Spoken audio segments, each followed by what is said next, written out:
Hi, welcome to my channel. ఈరోజు అయితే మత్స్యకారుల యొక్క జీవన విధానం కోసం చూద్దామండి. మత్స్యకారుల జీవితం అనేది అంత ఈజీ అయింది కాదండి. నడి సముద్రం కడిల్లోనంటే చుట్టూ ఏం కనిపించదు, కానీ అక్కడికి వెళ్ళి వేటలాడుకొని రావాలి. మనం భూమి మీద ఏదైనా ప్రమాదం వస్తే ఇక్కడ కాకపోతే ఇంకో దగ్గరికి పరిగెట్టి వెళ్తాం, కానీ వీరు ఎక్కడ పరిగెట్టలేరు కదండి. ఆ బోట్తోనే అలానే రావాలి. ఇప్పుడు ఇదివరకు మీరు చాలా వినే ఉంటారు, చాలా ప్రమాదాలు, బోటు బోల్తా పడిపోవడము, బోటు గల్లంత అయిపోవడం అని, బోటు తిరగబడిపోయింది, చాలా జనాలు గల్లంత అయ్యారనే విషయాలు అయితే మీరు ఇదివరకు చాలా వింటారండి. అది వాస్తవాలని. ఒక్కొక్కసారి అయితే చాలా ప్రమాదాలు అయితే జరుగుతాయి. అయితే వీరు ఏ విధంగా జీవితం జీవిస్తారు అని అంటే, వీరు ఎర్లీ మార్నింగ్ 3 గంటలకే వారి యొక్క జీవితం అయితే స్టార్ట్ అవుతుందండి కడలిలోని. ఆ కడలి అంటే అదే సముద్రం అండి. ఈ సముద్రం మీదకి వెళ్ళేటప్పుడు వీరు అనేది ఖచ్చితంగా ఫ్యూయల్ అనేది తీసుకెళ్తారు, వాటర్ బాటిల్ తీసుకెళ్తారు. వీళ్ళకి టాయిలెట్స్ ఉండవండి. ఆ చివరి అంచు ఏదైతే ఉందంటే ఆ అంచు మీద వాళ్ళు టాయిలెట్ అనేది వెళ్తారు. ఆ ప్రమాదంలో ఏ అలజడి కొంచెం ఎత్తు పొలం వచ్చేటప్పుడు అందులో వాటర్లో పడిపోవడం కూడా. కానీ వీరికి ఈత అనేది చాలా బాగా వచ్చండి. ఎంత సముద్రంలో పడినా కానీ వాళ్ళు ఈత అయితే కొట్టగలరు. అండ్ వీరు ఇంకోటి ఏంటంటే, వీరి క్యాచ్ చేసిన చేపలు అయితే చాలా మంచి మంచి చేపలు అండి. చాలా రుచికరమైన చేపలు కూడా వీళ్ళు తెస్తారు. వీళ్ళు తెచ్చిందే కాకుండా వీరి ఆడవాళ్ళు కూడా దాన్ని తీసుకెళ్ళి బయట అమ్ముతారండి. ఈ అమ్మేటప్పుడు కూడా ఒక్కొక్కసారి అయితే చాలా లక్షల్లో నా ఆదాయం అయితే వస్తుంది. ఒక్కొక్కసారి పాపం అంత దూరం వెళ్ళి ఖర్చు పెట్టుకొని వచ్చినా ఎటువంటి చేపలు దొరకవండి. కనీసం కేజీ చేప కూడా దొరకదు. అది నేను డైరెక్ట్గా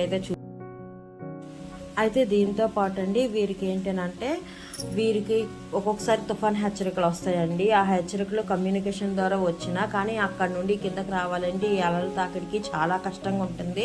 దానికోసము కోస్ట్ గార్డ్ వాళ్ళు కూడా వాళ్ళకి హెల్ప్ చేస్తారు. అంతేకాకుండా వీరు ఏంటంటే, వీరికి 3 రకాల బోట్లు ఉంటాయండి. మోటారు, నాన్ మోటారు, మెకనైజ్డ్ అని. తెప్ప, పడవ అంటారు. ఇంజిన్ ఉన్నది, ఇంజిన్ లేనిది. ఇవి ఒకరోజే వేటకెళ్ళి తీసుకొని వస్తారు.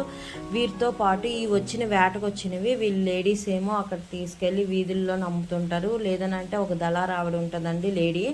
ఆవిడకి ఇవన్నీ అమ్మేస్తారు. ఆవిడ ఏం చేస్తుంది అని అంటే, ఆవిడ దగ్గర ఉన్న వాళ్ళకి పంచి అమ్మకాన్ని పంపిస్తుంది. లేదని అంటే వేరే రాష్ట్రానికి కానీ వేరే దేశానికి కానీ షిప్పింగ్ చేస్తారండి. ఇది అంతా షూట్ చేసింది అయితే విశాఖపట్నం భీమిలి ప్రాంతంలోనైతే నేను షూట్ చేసిందనండి. వీళ్ళు వాడే వలలు కూడాను చాలా వలలు ఉంటాయండి. నెత్తళ్ళు, వంజరపు వల్ల అని, పర్సీను, బోట్ సీను, గిల్ నెట్ అని చాలా ఉంటాయి. ఈ నెట్ల విషయంలో అయితే ఇదివరకు విశాఖపట్నం మీరు పరిధిలో వినేమంటారు, ఇంగువల్ల విషయం అయితే వచ్చింది.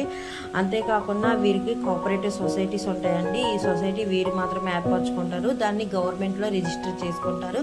గవర్నమెంట్ నుండి లోన్ అయితే వీళ్ళకి ఇస్తారు, కానీ ఇంకొక అదర్ సోర్సెస్ అనేది వీరికి ఉండదండి. వీరు ఏదైతే వీరు సొసైటీ ఏర్పాటు చేసుకుంటారో ఆ సొసైటీలో మెంబర్స్ డబ్బులు ఎత్తేసుకొని వేరే వారికి కష్టం వచ్చినప్పుడు దాంతో ఆదుకుంటారండి.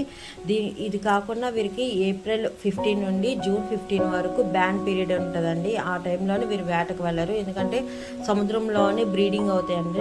చేపలు అనేది గుడ్లు పొదగడము, మళ్ళీ చేపల సంపద అనేది పెరుగుతుందని గవర్నమెంట్ ఆఫ్ ఇండియా అనేది అనౌన్స్ చేసింది. అయితే ఆ టైంలో వీరు వెళ్ళరు కాబట్టి వీరికి గవర్నమెంట్ గవర్నమెంట్ 10,000 అనేది అనౌన్స్ చేసింది. ఇప్పుడు గవర్నమెంట్ 20,000 అనేది వృత్తి కింద ఇస్తుందండి. దీంతో పాటు అండి వీరి జీవనంలోని చాలా అవకతవకలు, అలజడులతో కూరుకునే, సముద్రంలో ఎన్ని అలజడులు ఉన్నా అన్ని అలజడులు వీళ్ళ జీవితంలో అయితే మనం చూడొచ్చు. అండ్ వీరు చేసే ప్రయాణం కూడా చాలా భయంకరంగా ఉంటుంది. నేను ఒకసారి బోట్ ఎక్కేటప్పుడు అయితే చాలా భయం వేసిందండి. ప్రతి అలకి ఊగుతూనే ఉంటుంటాము. అండ్ వీరు ఒక సీక్రెట్ ఏంటంటే, వీళ్ళు వేటకెళ్ళారంటే ఖచ్చితంగా వీళ్ళు కొంచెం ఆల్కహాల్ అనేది తీసుకుంటారండి. తీసుకొని వేటకు వెళ్తారు. అండ్ వీళ్ళకైతే చాలా చేయాలండి. గవర్నమెంట్ ఏదైనా చేస్తే చాలా చేయాల్సి వస్తుంది, కానీ మరి మనకు తెలియదు కదండి విషయము. కానీ వీళ్ళ విషయంలో అయితే కొంచెం ముందడుగు వేస్తేనే బాగుంటుంది. వీరు చేసే పని కూడా చాలా కష్టమైంది. వీరు తెచ్చే సంపద కూడా మన ఏపీ నుండి అయితే 0.83% అనేది జీడిపిలోని. అయితే మన భారతదేశానికి మన ఏపీ నుండి 0.83% జీడిపిలో వీళ్ళు వాటా ఉందండి. మెయిన్ మనకి 4 ఫిషింగ్ హార్బర్స్ ఉన్నాయి. విశాఖపట్నం, కాకినాడ, నిజాంపట్నం, కృష్ణపట్నం అని ఈ 4 మేజర్ ఫిషింగ్ హార్బర్స్ ఉన్నాయి. ఈ 4 మేజర్ ఫిషింగ్ హార్బర్స్ నుండి వేరే రాష్ట్రాలకి వేరే దేశాలకి ఎక్కువ మొత్తంలో అయితే ఫిష్ అనేది పోతుంది. దీంతోపాటు ప్రాసెసింగ్ ప్లాంట్స్ కానీ ఐసింగ్ ప్లాంట్స్ ఈ ఫిష్ సముద్రం మీదే ఆధారపడి చాలా ఉన్నాయండి. అంతేకాకుండా వీళ్ళకి వాడే ఇంజిన్ విషయంలో కూడా ఇది 2 టైప్స్లో ఉంటాయి, ఓబిఎం ఐబిఎం అని వాళ్ళకి తెలుస్తుంది. అండ్ వీళ్ళు చేసే ప్రతి పనిలో వీరికి కష్టమైతే మనం ఎవరం చేయలేమండి, అంత కష్టమైతే వీళ్ళు వెనకతలు ఉంటాయి. ఇలాంటివి వీడియో చేయాలంటే నా ఛానల్ అయితే సబ్స్క్రైబ్ చేసుకోండి. Thank you.